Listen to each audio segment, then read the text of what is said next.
খুটখাট শব্দ হতে উঠে বসলাম। দরজার ওপারে বিশ্রী একটা মুখ দেখা গেল। খোঁচা খোঁচা কাঁচা পাকা দাড়ি, খুদে লাল চোখ, পরনে ছেঁড়া শার্ট আর প্যান্ট। চেঁচিয়ে উঠলাম, কে? লোকটা ভেতরে এসে বলল, আপনি কে? বাড়ির মধ্যে ঢুকলেন কি করে? তার কথার উত্তর না দিয়ে বললাম, তুমি কে আগে তাই বলো। আমি সুকুমারের বন্ধু। সুকুমার কখন আসবে? আমি ভোর থেকে অপেক্ষা করছি।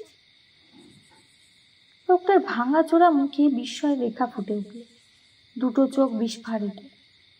আমার আপাতমস্তক চোখ বুলিয়ে নিয়ে বলল, কে আসবে বাবু? মরা মানুষ কি ফিরে আসে? কথাটা কানে যেতেই লাফিয়ে বিছানা থেকে নেমে দাঁড়ালাম। কে মরা মানুষ? কি যাতা বলছো? আপনি শোনেননি কিছু? নিজের দোষে বাবু মরণ ডেকে আনলো। মাথার মধ্যে সব গোলমাল হয়ে গেল। সুকুমার নেই? যে বিপদের ভয়ে সে আমাকে চিঠি লিখে আসতে বলেছিল, সেই বিপদে বুঝি তাকে গ্রাস করলো। আমার কি আসতে দেরি হয়েছে? কি লজ্জা! বন্ধু প্রাণ বাঁচাতে পারলাম না।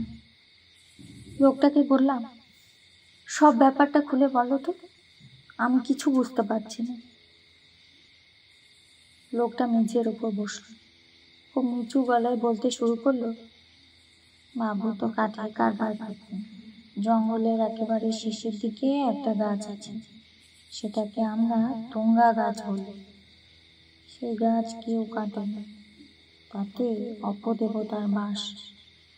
কাঠুরিয়া কেউ সে গাছ কাটতে রাজি হলো না, সবাই চলে এলো জঙ্গল থেকে। কিন্তু বাবু নাছোড়বান্দা, বলল, এই জঙ্গলে সব গাছ আমি ইজারা নিয়েছি, কোনো গাছ আমি ছাড়ব না। বাবু কোদাল নিয়ে নিজেই তার ডাল কাটতে শুরু করলেন। গোটা তিনের ডাল মাটিতে লুটিয়ে পড়ল। কাটা জায়গা দিয়ে রক্তের মতো আঠা ঝরতে লাগলো।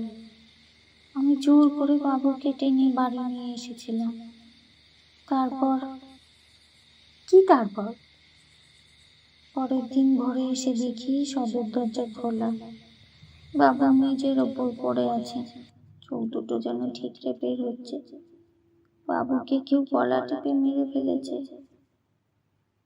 বাবুর হাতের মুঠোয় তুঙ্গা গাছের ছোট একটা ডাল।